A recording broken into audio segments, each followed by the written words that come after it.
Okay. The second question is a question that actually we got from several individuals, and that is, what should I invest in? Well, and that's a real quagmire, I think. That's a minefield. Yeah, well, basically, I'm going to make one basic statement. First of all, everybody's in a different position. As far as investment. As far as investing, if you have X number of dollars that if you lose it, it doesn't really going to change your lifestyle, that's one thing to invest. If you have money that is absolutely for your retirement and you need it for your quality of life, that's another problem. Unfortunately, right now, investing is very difficult because short-term and even anything like treasuries are yielding absolutely next to nothing. So really, it is a real problem that if you don't take relatively substantial risk, you almost get no return. I would somewhat reluctantly state that there are a few countries in the world that actually have relatively competent governments. They are small and there are not many of them. Now they also tend to be countries that have also mineral wealth.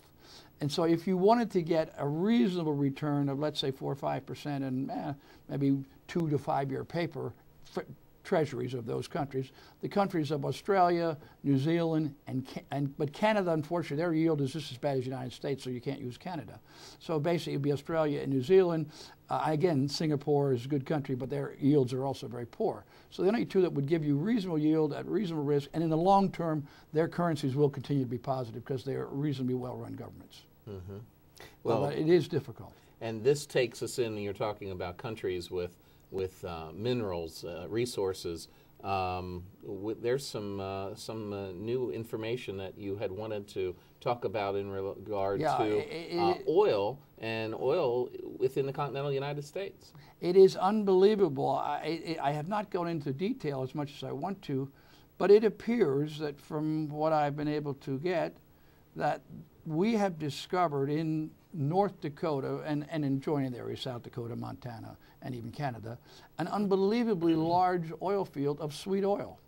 However, we're not drilling it because the environmentalists have shut it down. Now, why or how, I don't know, but this could drastically affect the energy cost in the United States and also affect our balance of payments.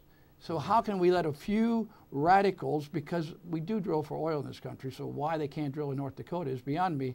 So at this particular moment, the good news is we have a tremendous amount of energy in North Dakota, as we also will talk shortly in Pennsylvania in the Marcellus shales and natural gas, and yet there's continually fighting it. No, don't drill. Let's just sell our soul to the Arabs. It makes no absolute sense whatsoever. So, and the interesting thing about this particular oil find is that the size of it. The size of it is another Saudi Arabia, supposedly. It is unbelievably large, and it is good oil. It's not down that deep, so it's easy to get to, so it's relatively cost-effective oil.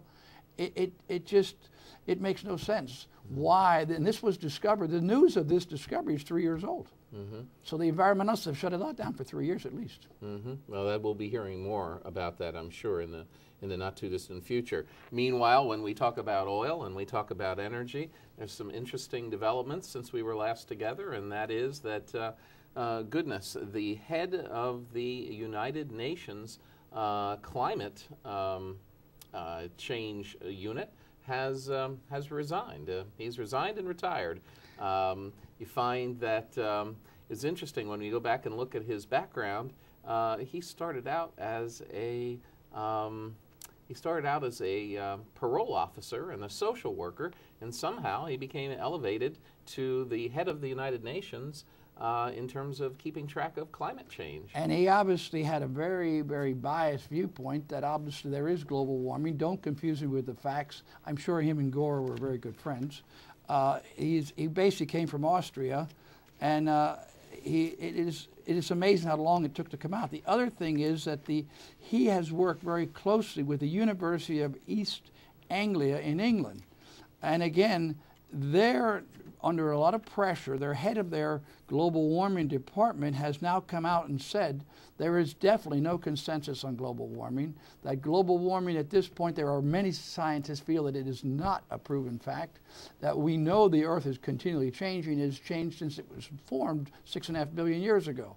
So that at this point, the so-called consensus of thinking people on global warming has proven now is basically false. It was a manipulation by a handful of people and the UN, which of course the truth and the UN are only casually related. The interesting thing is here that we had the University of East Anglica in the United Kingdom, that is the official repository, if you will, of climate information for the United Nations. The head of that particular department in recent interviews has admitted there is no consensus among scientists across the globe on global warming. What is very sad is that we're reporting this to you, but it seems the major news channels in the United States don't consider this rather newsworthy. Again, unfortunately, our censored news, and more, it's almost what we do have, they only filter what they filters their agenda. And since this isn't part of our agenda in our news media, which are very pro-global warming, that therefore they don't even talk about it. I will be curious if The Economist magazine brings it up, since they are very pro-global warming too and don't want to be confused with the facts. Well, we will see. We will see. Well, let's turn to Pennsylvania here, and we find that in the minutes that we have remaining on the report, we find that the governor has given his budget address. And we find that he has introduced a budget that now is proposing a increase in spending of 4.1%. It's an increase in spending, but yet the governor has some, perhaps some interesting ideas on how to restructure taxes in Pennsylvania. What did you think of this budget address? Well, first of all, I would like to just educate people a little bit. We actually have 3 budgets in Pennsylvania. The one we talk about, and the one the governor's talking about, is the general fund, which is $29 billion, which is 10% of that money is stimulus money approximately. We also have the federal fund, which is money the federal government gives us to us every year, which is $23 billion, which is welfare, Medicare, education, and things like that. But this is general money coming from the federal government. Then there's another $14.3 billion, which is our highway funds, our lottery funds, or whatever, all these different kinds of funds. And the highway is only $2.7 billion of that. So we have a total budget of Pennsylvania of $66.3, yet all the attention goes to the 29. Now, the other thing that is very shocking about the $29 billion is what it's made up of. 42% of it is for education. Of that 6.8 of the 42 is actually higher education, but 42% is for education in Pennsylvania. 37.8 is for welfare, medicine, all your safety net programs. So that 80% of this budget that we're talking about is pretty well, nobody wants to attack it. We can't take education and welfare. Education and welfare. Education also, the other big area, 1. which nobody wants to really address either, is prisons and parole, which is another 7%. And of course, you got 3.8 is debt, which must be paid. Actually, when he talks about he's going to control spending, he's talking about 9.3% of the budget, just like Obama. He's talking about this one little part that we can theoretically control that isn't an entitlement, and we don't want to discuss entitlements. So at $2.7 billion of the budget of Pennsylvania, of our $66 billion, is really what we're talking about. That's a lot of noise for this. I mean, not that 2.7 isn't a lot of money, but it is not when you consider the total budget of the state. Mm-hmm.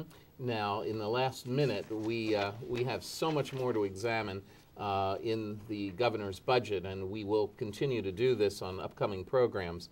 But you find that the governor has proposed a restructuring of the sales tax, hasn't he? That is a very interesting thing. I think it is a, if you were to look, and I have this horrible list, which if I were to do it, it would take 14 minutes to read off, all the items that over the years our pork barrel politicians have excluded from our sales tax.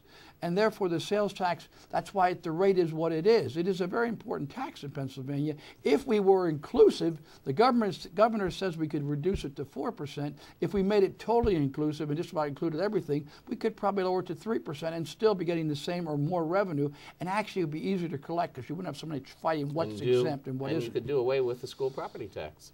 Well, no, I have another solution to that, and that would not be the way you could do that. Okay. School property tax, there should be a property tax. It just should be an intelligent, logically administered tax, a la what some other states have done. Okay. And we'll talk that in a later program. Absolutely. We'll have to get to that, and we look forward to it. Thank you very much for the session today. We'll be back next week with another session of Behind the Headlines.